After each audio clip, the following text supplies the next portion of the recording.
So, I mean, let's begin by saying that so much about capitalism has let us down. Like in the middle of this Right. pandemic, we've all looked around and said, like, is this the system that we have? Is this what we're stuck with?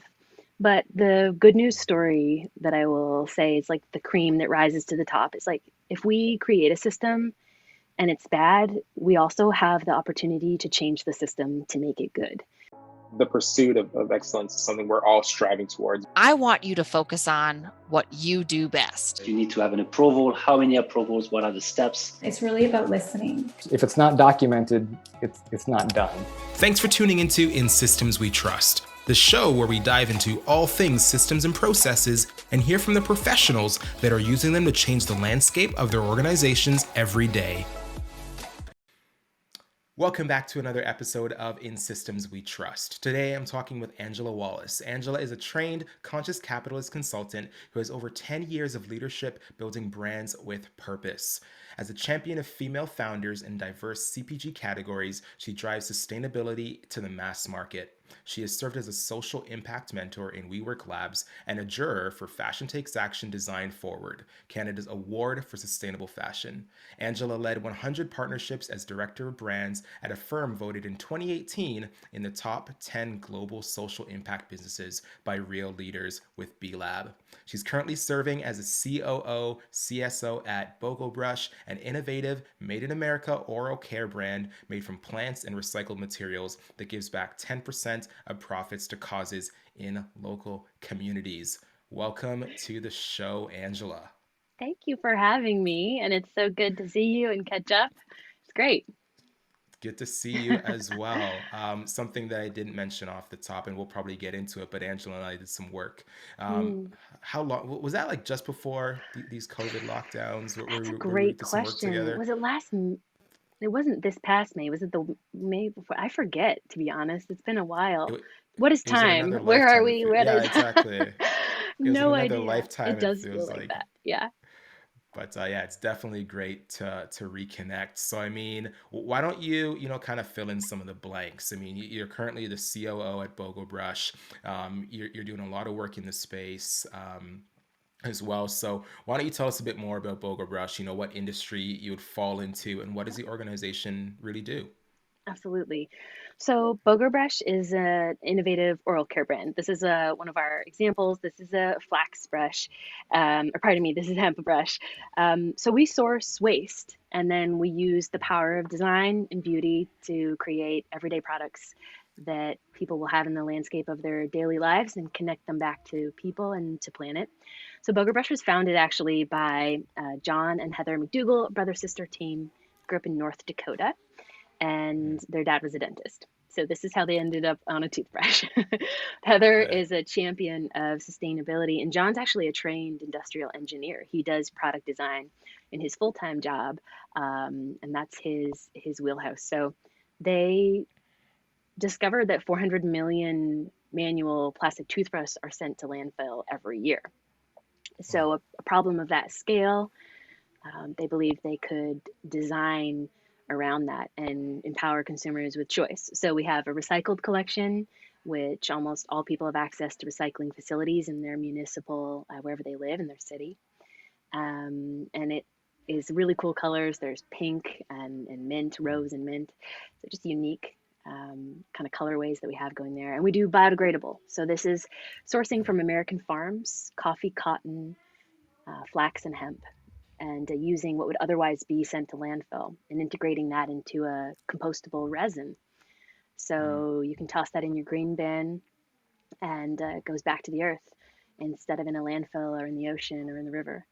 Um, and they knew that they wanted to do something meaningful. And like so many companies, I met them when they were in those startup phases. They'd Mm. done direct to consumer, e commerce, subscription model and seen quite a bit of press interest and had some success there. But being in the CPG category, they really needed to attack the mass market in the places and spaces where people buy toothbrushes in our drugstores Mm-hmm. and our grocery stores. And with my background in the product space, I'd connected with Heather, and we actually stayed in touch for over a year before Wow. she brought me in on a broker basis working here from Toronto, and the brand is based in the States. It's born in Detroit, and it's fully made in America outside of Illinois, or Chicago, Illinois, pardon Okay. me. And she loved what I was doing in my past life with the 100 brand partnerships.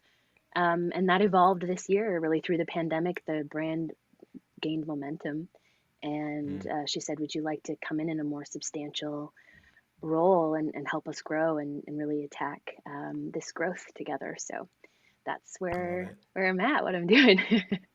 Yeah, and that's why companies like yours are so important. I mean, I know for our family, we switched to recycled, toothbrushes probably a year and a bit ago, and like that's all we use. I mean, we went to the dentist, in the fall, and they're giving us these plastic things, and I'm like cringing a little bit. I'm like, I don't want to use Yeah. this, right? But like, it's so important that Hmm. companies are thinking about sustainability in the Yeah, future as well.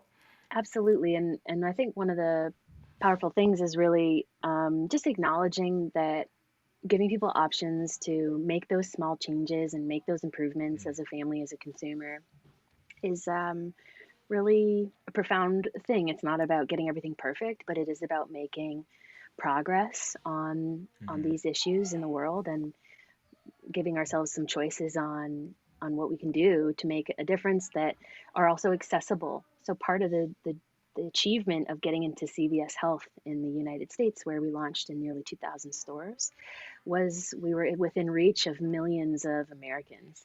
And that's a pretty awesome thing to think about. Like, yeah, we managed to set up shop in all kinds of Totally. communities. So it's been a fun journey, and I'm so excited for the year ahead.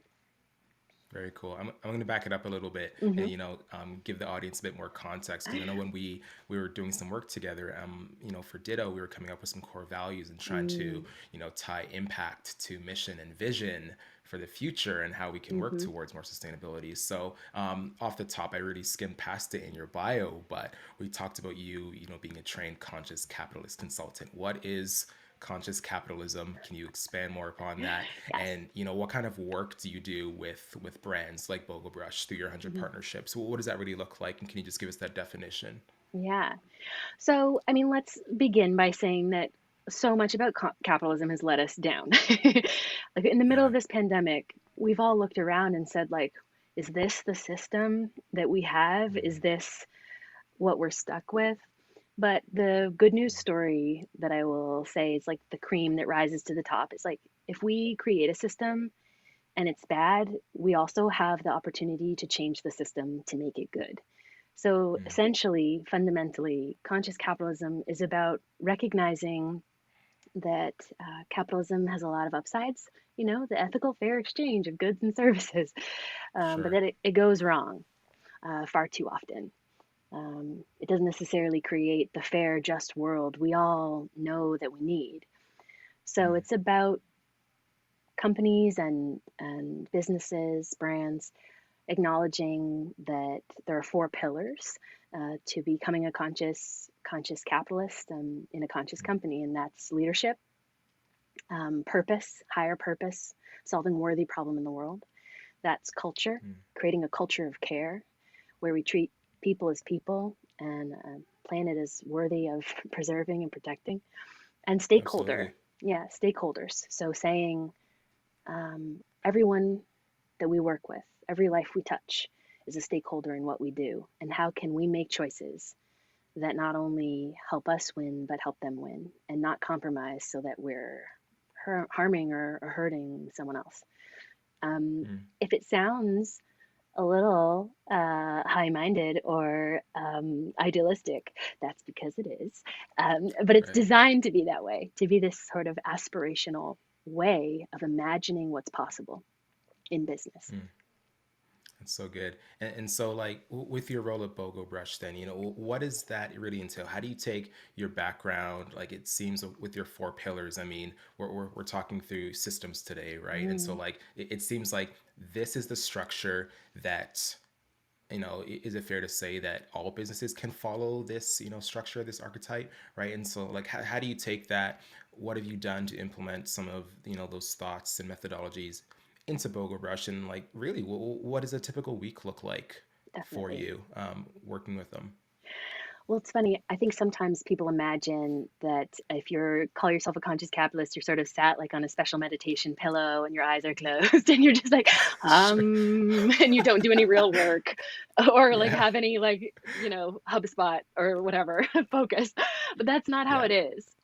It's more an Mm, attitude and a set of core values that then drive your behaviors so that as you mm, go about your daily business, as you set your yearly targets, as you plan your 10-year big, hairy, audacious goals, you are mhm, setting it in a frame that says, even if as we reach for profitability, as we pursue success and growth and market share and all the things we all desire for success, we have these additional metrics and measures that we're going to fold into that so that what we achieve we can be proud of because it lines up with who we say we are and the world we want to help create. So for me, a mm. week is actually a lot of operational and sales work.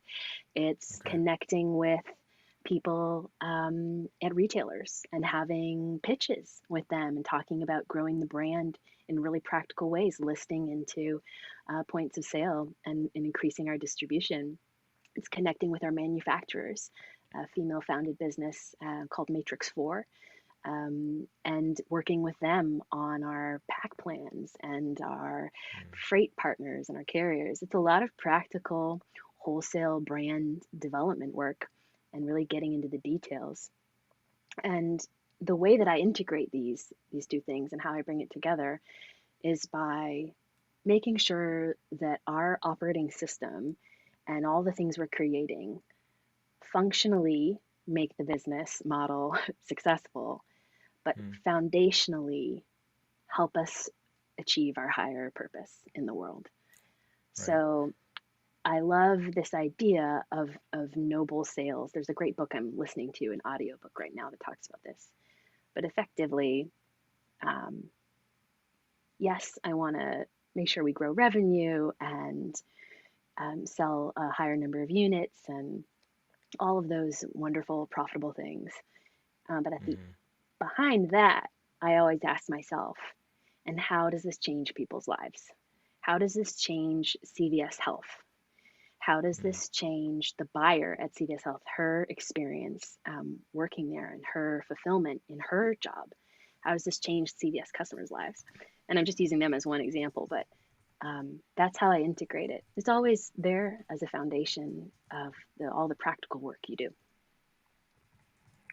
that's awesome. And I have two questions that really come from that. I mean, we have on the operational side. I want to know if you can answer this one first. A lot of the systems and operations that you're now managing, were they already in place before you came into the role? Have you worked to create them, reshape them? And then the second part, which I'll ask you to answer, is how do you approach these brands, right? Like, Mm, and you ask that question is, how do you approach them?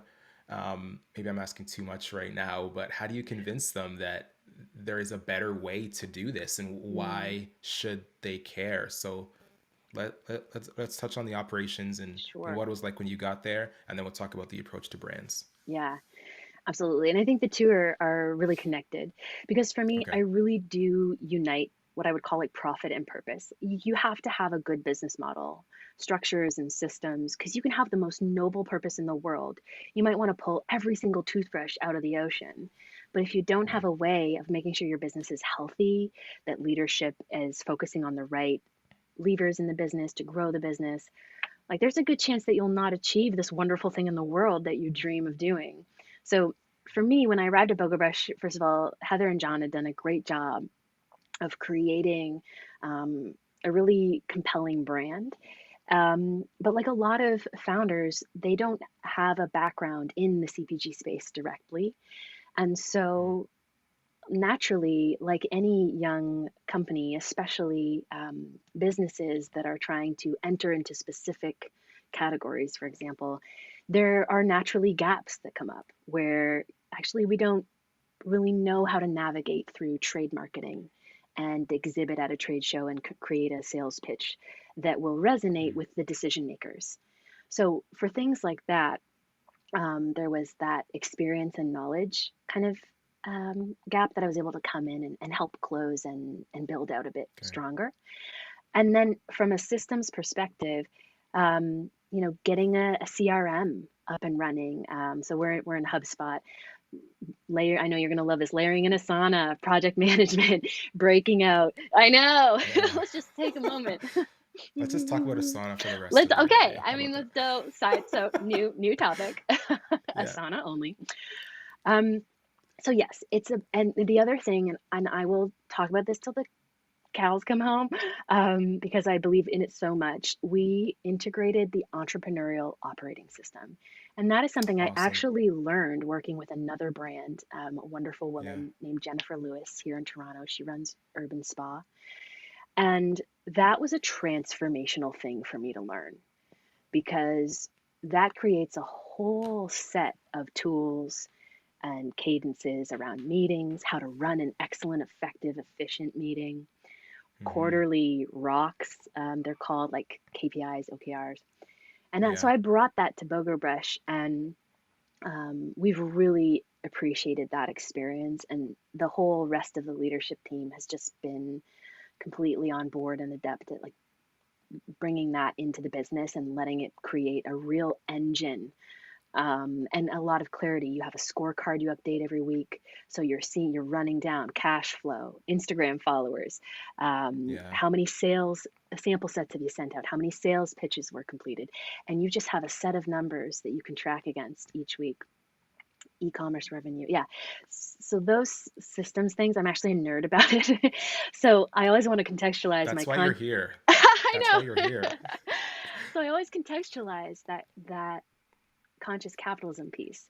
I actually Mm. hope that more and more young leaders like us will wrestle with the dynamic tension of these two ways of thinking about business because they can coexist. And the more of us who are willing and able, and learn how to bring those things together, the operating systems, the profitability perspective with this, can we create meaningful change and unite them? I mean, there's no sort of limit to the good that we could do. And that's really Right. what drives me.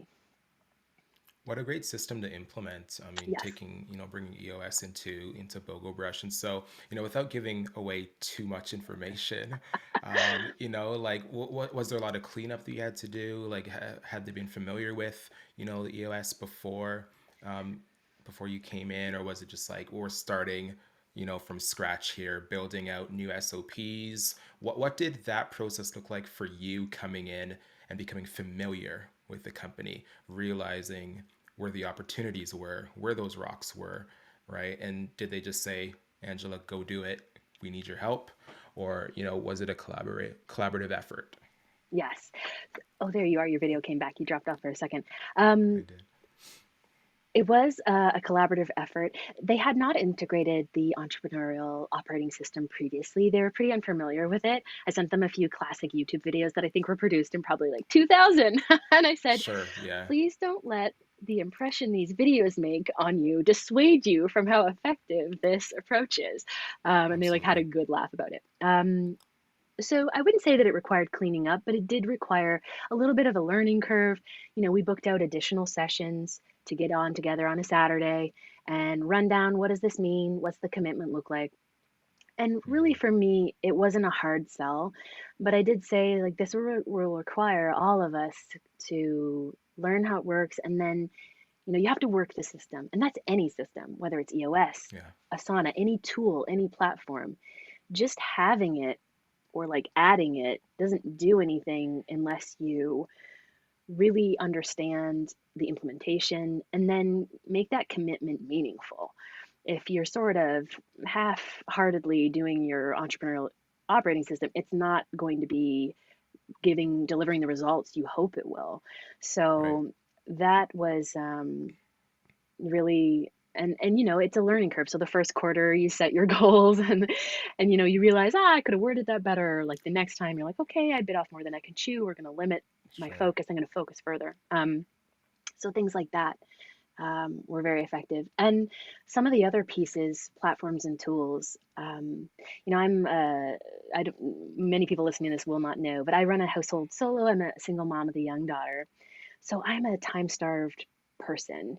And I want to be able to be as focused and as effective as I can be, really on the basis that I'd love to try and achieve a pretty decent work-life balance. And most people will, whether they're parents or not. That's a goal like most people have.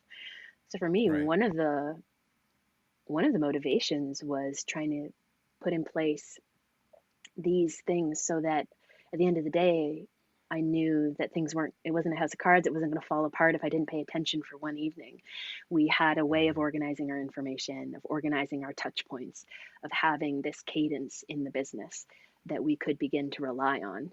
And for me, that's like a reassurance on a very personal level, not just professional, where I can kind Right. of relax in my home life, and strike that balance. So I guess Right. on a little level, that's maybe not selfish, but it is self-involved in the sense that I like creating structures that give me room to breathe and find that balance.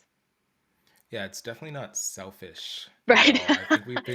I think we've been conditioned to, believe that, by asking more or expecting that there Mm, could be some balance in things so that we can have some, level of normalcy in our lives is selfish. But I think we're all looking for that. And I think that's even yeah. become more evident in these last Mm, several months. I mean, we're creeping up on a year now where exactly. like, what is time? What is balance?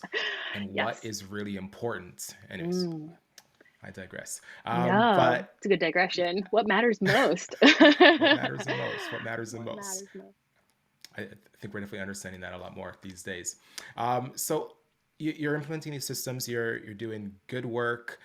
You're aligning, the team and the company. Well, what does the structure look like, and Mm, what is really under your purview then? Like mm, you have your shipping, you have manufacturing, you have production, and you have some marketing. So are you working with a CMO, and how many of these systems? And can you walk us through what that really looks like, mhm. how the company's structured, who you're working with, and how you keep the team really aligned so that we're Mhm. all moving towards this big really goal at the end of it to make the world a better place, Absolutely. in simple terms. So we don't have a chief marketing officer yet. Team growth is Okay. definitely on the agenda for this year in terms of our strategic investment into growing the team. I work really closely with Heather. She's our CEO and co-founder. John, co-founder and chief creative officer. So he Right. leads point on a lot of our product pipeline in terms of design, development, even things in and around tooling and some other operational pieces in collaboration with me. Mm-hmm. Um, so some of those engineering elements, I would say. Yeah. And Dave, he's a global finance guru, and he leans in on the financials of the business. So we're a five top team at this time. We have an incredible colleague named Kendall, and hopefully she hears this, who wears so many hats in the business. And I can't even say support function. She runs things in so many corners of the Okay. company, in a managerial way. But we work closely on operations and sales. She supports Heather on marketing and impact. So that everything from social media through to picking our charitable partnerships or supporting those. For example, we did a Cyber Monday give back kind of thing in and around the holidays, and she was instrumental in that. So I lead. Mm. Uh, my strongest focus is in sales. So really, where are people going to buy this brush, and how do we make it available more places to Yeah. more people? Fundamental question for growth in a Yeah. product-based business. It has to be out there for people to purchase it. And then the operational side of it is, how do we forecast our sales for the year? How do we ensure that our sub-tier vendors and our suppliers are strengthened and we have good relationships with them, that we can have the materials we need and get our production done when we need it so that we have Mm-hmm. product to send out into the world. Those are my core focus areas. And it's a lean team right now, so focus is critical. Okay. We try not to spread ourselves too thin. But we have a weekly leadership meeting where we focus on this, on all of these things. And Kendall and I have a weekly meeting, and Okay. we speak weekly with our manufacturer. Um, and yeah, does that kind of answer your question in terms of how it actually Yeah, it works? does. Okay. Yeah, it does. And Yeah. I lead point on a few of the key platforms and tools. So I've really built out Asana for the business, because love things living in a place and all of that. And Yeah, probably actually you could teach me so many ways I'm not even maximizing that. let's do it. We'll I'd talk love later. to. We'll talk later. Um, but that is Let's just take that something, offline if we yeah, we're can, gonna, yeah, I'll have my people call your people. Yeah, perfect. But those sorts of things I've really brought in a big way because for me, I need those those tools to make sense of everything Hmm. when we are a lean mean team. We don't want too many Hmm. things to fall through the cracks. We don't want to like miss our momentum. And the danger of any growing business, of any brand that's building, is that you either get stuck or you miss the opportunities because you just don't have the pieces in place to make Yeah. it happen when it's there. You want to be put yourselves in a position to say yes when something comes forward, so that you have the details ready, your files are organized, you're ready to go. And then growth is always going to be growing pains, but you can help minimize those to some extent and make the growth more joyful rather than painful. I think we just found our episode trailer right there. That was spot on. Fabulous. I love it. So yeah, we're definitely gonna dive into Asana right now. But like you said earlier, that obviously you're using HubSpot, Mhm. you're driving sales, so you're spending a lot of time there looking at numbers and reports. Do the two platforms, HubSpot and Asana, do they talk to each other at all? And earlier you had talked about doing like annual planning, right? So Mhm. how do you use those tools to do your forecasting, to do Mhm. your annual planning, Mhm. to align the teams? And is it a collaborative effort where everyone's coming together and coming up with it, in the same, kind of space? Or is this, guys, these are our marching orders, this is what we're doing, let's Mm. go? So this is my where I have a little confession session and admit that I've not done all of Yeah. the integrations and really built it out to the level that I Okay. dream of doing this year. Um, but in the future, I hope that, for example, Asana and HubSpot will be connected and talk to each other because in HubSpot, for me, the core function and from a sales perspective is leads and Yeah. that pipeline, and trying to start to guess at the value of a lead to the business in terms of what's the potential of that relationship. And Hmm. there's so many ways of measuring it in a product-based business, but units and dollars are the top two ways. So Yeah. actually, right now, I'm working behind the scenes and I'm doing it independently. You asked if it's collaborative. Like right now, it's primarily my focus to try Okay. and build out these streams where we start to look at that. Historically, I've done these things all manually. So like I did a manual forecast for a manufacturer where I took a educated guess. It's more art than science sometimes until you get Okay. deeper sales data, historical data. Um, but in the future, as we grow, it's like we'll work on our systems to make our work flow better, more efficient, more effective. And this is one of the ways that we'll do it is by taking manual processes or things that I would do in a spreadsheet and bringing it into a platform like HubSpot and other sorts of systems, like integrating with QuickBooks and things for inventory management, for example, and making sure that all Yeah. of these things are coherent. But as you can imagine, you know this firsthand in your work, when you have when you're strapped for resources, both in time and money, you do sometimes fall into what's the minimum viable integration to start using this and just Yeah. get going. So my minimum viable for HubSpot was like, I just don't want to lose any contact information from all of these incredible people I'm meeting this year. I have Yeah. 100 buyers from Trader Joe's and Nordstrom's and all these people. They have to live somewhere. And I'm afraid if they Mhm. live in a random spreadsheet so that was our minimum viable. But obviously, and you'll be the person that I call when I need support. You want to build it out to make the maximum use of it, but that can take a little time, Right. definitely. Um, so awesome. Yeah, like you're doing a lot of the planning independently, you said, and I'm gonna reference someone that we both know here. Great. But I want to know how you're doing that. Like I know for me, when it comes to the work that Ditto's doing, our mutual connection, Kyle Dutka put me Yay, onto. Kyle. Kyle, yeah, Kyle, if you're listening, Kyle. thank you, Kyle. Kyle. he encouraged me, a long time ago to take a lot of what we know we need to do, the things that we often put off that are Mhm. important, in growing the business and growing structure and putting systems and really aligning with what's important for the business. Where are we going with this? And he put me on to Brian Scudamore, the Mm. CEO of 1-800 Got Junk, right? And Mhm. so his thing is to go away, put together your vivid vision and, Mhm. turn off distractions and think towards the future and write it all out. So, I mean, when I do this, I go away, and Mhm. prior to lockdowns, I was able to go to a location, but now it's Nice. just silencing all notifications, right? Yes. Putting everything on do not disturb, signing out of Slack, letting people know you're away. And so, what does that process look like for you when it comes to Mm. that planning and putting things together? How do you really get in the zone to be able to really Mm. plan and be intentional about, what big rocks you're going to move for the next Mm. quarter or the next half a Mhm. year kind of thing? Can Mhm. you talk more about that?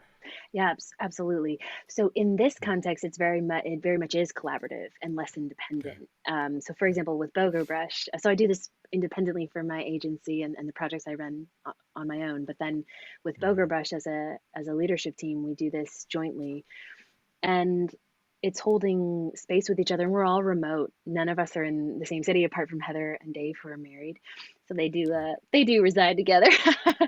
okay. So the 2 out of 4 are in the same place.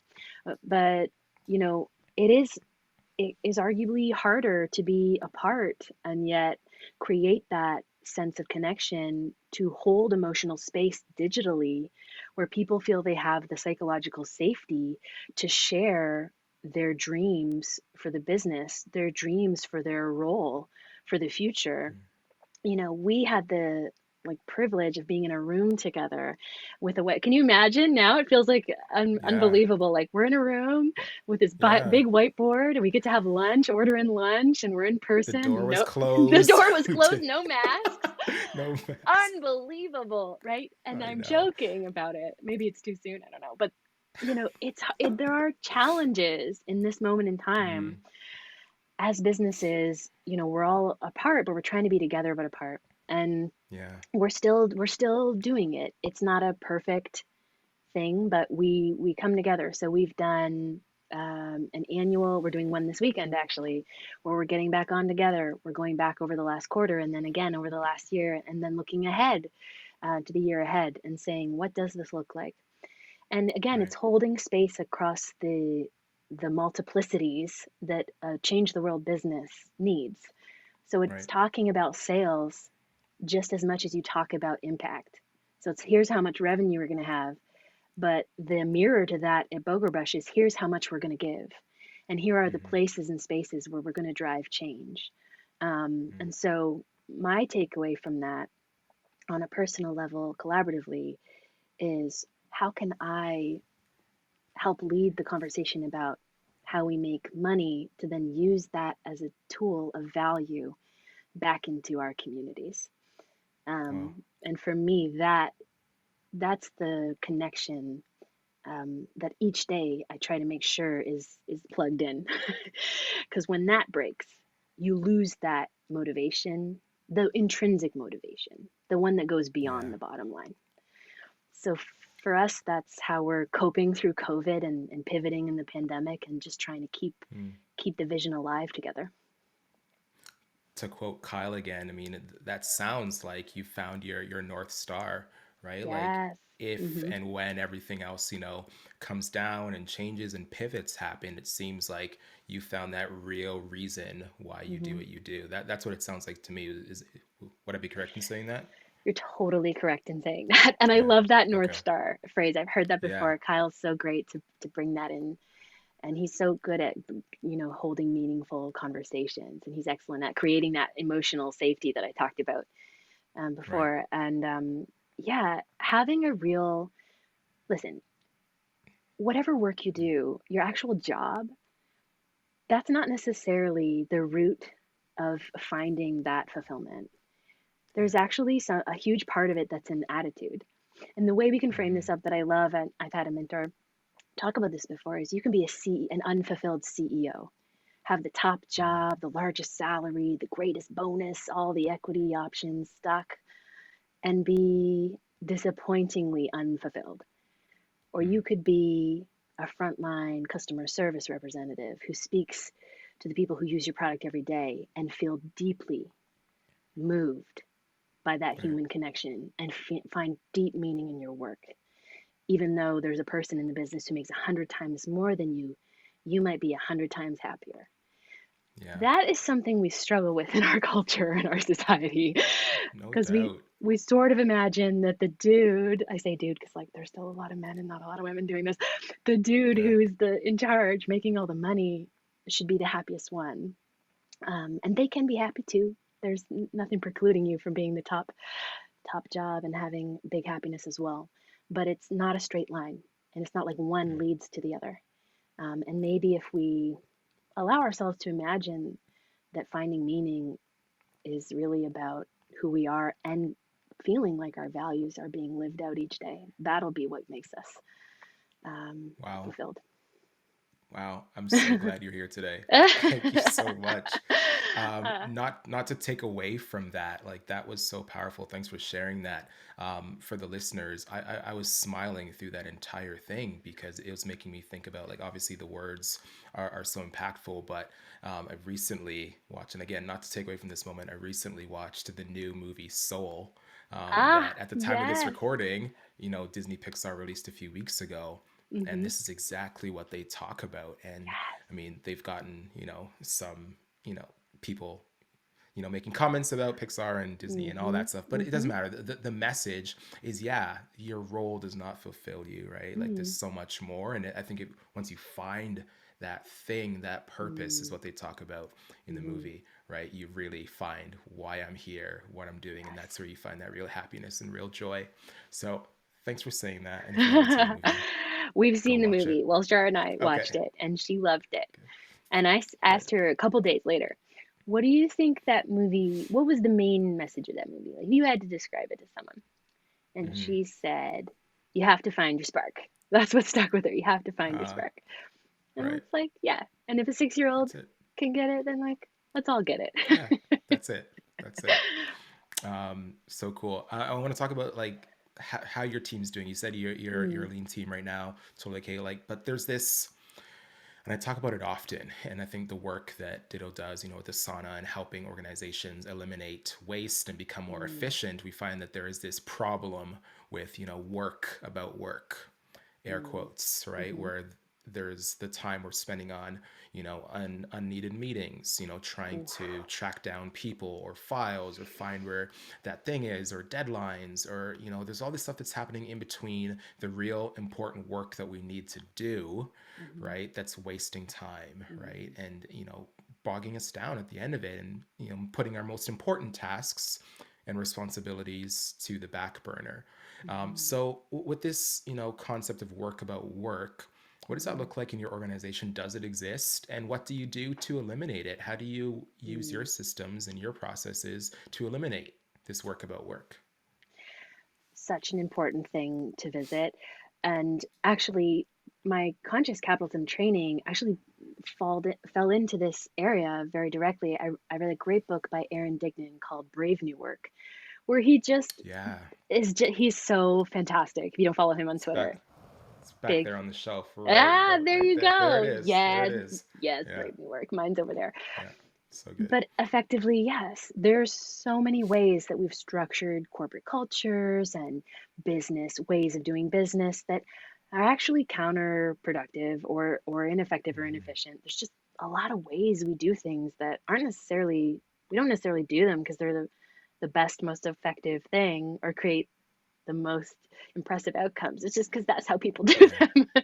yeah. So I am a big champion of saying, let's do not that many meetings. So let's Mm, have a bi-weekly check-in between these two departments. Keep it to 45 minutes. Let's yeah, do, and so on my average calendar week, to get really granular, I have yeah. fewer than 5 hours of internal meetings and usually fewer than 5 hours of external meetings. Okay. So that's 10 hours of meetings, and that's like on the max side of my meeting time. Wow. Okay. Yes. we manage a lot of other things on WhatsApp, in organizing details in platforms like Asana. Um, Mm, and then touch points, a lot of our external relationships are run over email because that's what other people use and their preference in communicating. But mhm. even that, it's very much like if this email is actually a to do, I'm just going to put it over in Asana and archive this message and not Yeah, let the clutter get me down. yeah, Um, so the work about work, you do have to become intentional about it and not fall into habits of how you think a company should be run just because that's what you've seen in the movies or you experienced for the first 5 years of your career in companies that were, managed in a variety of different ways. Part of it is about mm, having the courage to try new ways of doing business. One of the joys of being more entrepreneurial, including intrapreneurial when you're in a company, is challenging these systems. So for us, we do keep meetings to a minimum. And then because we have these other pieces in place, like the operating system and Asana in particular, you don't necessarily waste a lot of time on status updates or yeah, reporting on what you're doing. You have time to just do what you need to do. And then the systems are almost self-reporting right. because you check in for 5 minutes whether you're achieving your goals that quarter or not, on track or off track. Yeah, That's a really simple way of saying it. There's no long-winded explanation. You don't take 20 minutes to say, well, I'm waiting to hear back from Susan at the just on or off, and you have the whole 3 months to get it on track. And so things like that free you up. And I'm doing this body language because it can feel so constrictive to be stuck in mhm. old ways of doing things. And there's a lot of flexibility and freedom that you can find when you sort of get out from under those things. But you do have to have the courage. And Aaron used the right word. It does require you to be brave Mhm. because being in a lot of meetings makes you seem busy and look like you're working. It's not always the way to move things forward. Couldn't have said it better myself. You're so right. Um, yeah, thanks for sharing that. So, like with a lot of your systems, you have Asana, right? It Mm, seems like you've done a really good job of honing in on how are we going to be spending our time. So, mm. do you make it that everything lives in Asana as far as SOPs and process goes so that your team has full access to it? Is it living in Google Drive somewhere? Mhm. Are you using Notion or like Right. what does that look like? I know you mentioned like WhatsApp. Can you talk a bit about the tech stack you use and Yes, then, absolutely. where all that stuff kind of lives? What are we doing? So when Yeah. I arrived in the organization, Dropbox was our primary file function, Okay. and that is still operationally part of our system. Some of our large design files, for example, our manufacturing product files are huge, hefty, like gigabytes. I'm not a technical person. I'm like the thing about how large they are. They're Yeah, big, yeah. so they're housed there. But otherwise, we are in G Suite. We do use G Drive, and we have, Mm, shared folders there. Obviously, I have some folders that are particular to certain corners of the company that I'm looking over or tracking things. Like I want to keep this thought leadership five, folder here, or this yeah. important market research there. But generally speaking, we are highly integrated. It's like very open organization in terms of Mm, understanding financials, access to financial information, access to planning and other strategic like EOS information. So there's really a lot of transparency. And actually, Heather is wonderful for talking about radical transparency and how can we mm, increase the transparency that we have internally and externally. So we do use G Drive, G Suite, lots of access available there. We also are in Asana in a big way. So Kendall and I use it most heavily in the company. And okay. I love Asana, particularly in our function for driving sales, in planning the to-dos in terms of actually what do we have to get across the finish line. The Yeah. nature of the sales cycle in CPG space is pretty long-winded. And what you get is this really heavy runway at the beginning where you've got just oodles of documentation, things that need signatures, files that need zipping and sending, and Yeah. So actually this week for the quarter, Kendall and I are setting out across multiple retail relationships a full capture of all of our listing needs, listing into these retailers, so that we have a full snapshot of what is unfolding over the next 12 weeks. Okay. So there should be, and then all of the documents will be attached in each to do. The person who needs to complete that, make sure that it's finished, will be assigned. The due date will be added. You know how we Beauty. do. We know how we Yeah, do. of course. Yeah. And in that way as well, and I encourage Kendall with this, and we're getting better and better at this. When you have everything laid out like that, at least for me, one of the functions I appreciate is when you have a fuller snapshot, you can reprioritize and move things as you need. So as Mm. challenges come up, or you you look at what's happening and you understand you want to make a shift, you don't miss things because your inbox is a little deep that week, or Yeah. it just means that there's more captured and you're less likely to drop the ball, but then you're also more empowered to prioritize as business needs evolve. That's my number one reason I love Asana. You Yeah. have the ability to look down your, what's necessary, and make choices. And I think that's a really powerful thing to implement. Perfect. This episode was also sponsored by Asana. I know. To get your I free was like, trial. do they want to like call me? I mean, I'm happy to. Yeah. Totally joking. Not sponsored at all. Not yet, unless they Not want to. yet. Perfect. So, just as we're wrapping up here, what's one thing that you want to say to owners of organizations? When it comes to process documentation and Hmm. improvement, what are they really not considering when it comes to all those things? My experience with entrepreneurs, and this is stretching back, like not with Bogobrush right now, but like the last Mhm. 5 years, I would say, I've worked with so many founders, and they're in those nitty gritty startup phases. And whether you're a product based business or a service based business, the scramble to succeed, the pressure that exists in that stretch of a business, of building a business, can be crushing. Like it can Yeah. be demoralizing. And, um, Amy Porterfield has a great course on this called Systems That Scale. And Yeah. I did that like a couple of years ago. She's got great things about G Suite and all the rest. But She's great. she's great. We love Amy Porterfield. Um, Yeah. yeah. But the thing that I think most founders kind of want to skip over is the way that structure will release that pressure. Not all of it, but certain pressure points can be relieved as you try to scale your business. When you do sink that time and effort into some systems, because instead of feeling disorganized, instead of feeling lost, instead of feeling unfocused, you really give yourself this whole support structure so that you can minimize some of those things. Again, none of us achieve Yeah. it 100%, but you have the option early on to go for it. And if money's an issue, there are ways of starting out, where you're at with what you have in terms of resources, and then folding in these tools and making the investment along the Mm. way.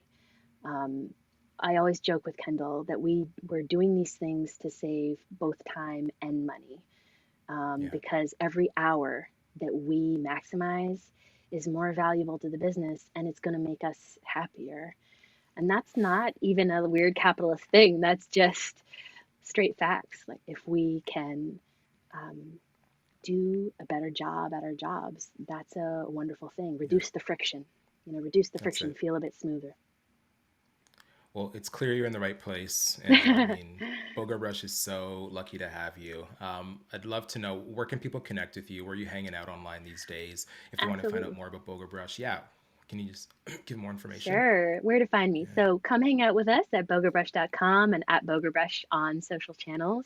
You can find me at angelawallace.ca if you want to nosy around how I got started my agency almost 2 years ago. And find me at awallace.msc. That's AWALLACEMSC at Instagram and Twitter. And shoot me a note. anyone, any questions, any coffee Zoom chats, I'd love to connect because connection's going to get us through this COVID period. So by all means, reach out. Perfect. And anyone who does reach out, you're going to have a great time chatting with Angela. I could literally talk to her all day. So I want to thank you for being on the show today, Angela. I had an amazing time. Thank you so much. Thank you so much, and all the best with your podcast. I can't wait to listen to all your other episodes. Perfect. And if you like what you heard today, please like, subscribe, and follow on your preferred channel. If you know of a friend or colleague that would benefit from hearing this conversation, please share it with them so that we can reach more listeners just like you. As always, all the links from today's talk will be in the show notes. And remember, if it isn't documented, it didn't happen. We'll see you next time.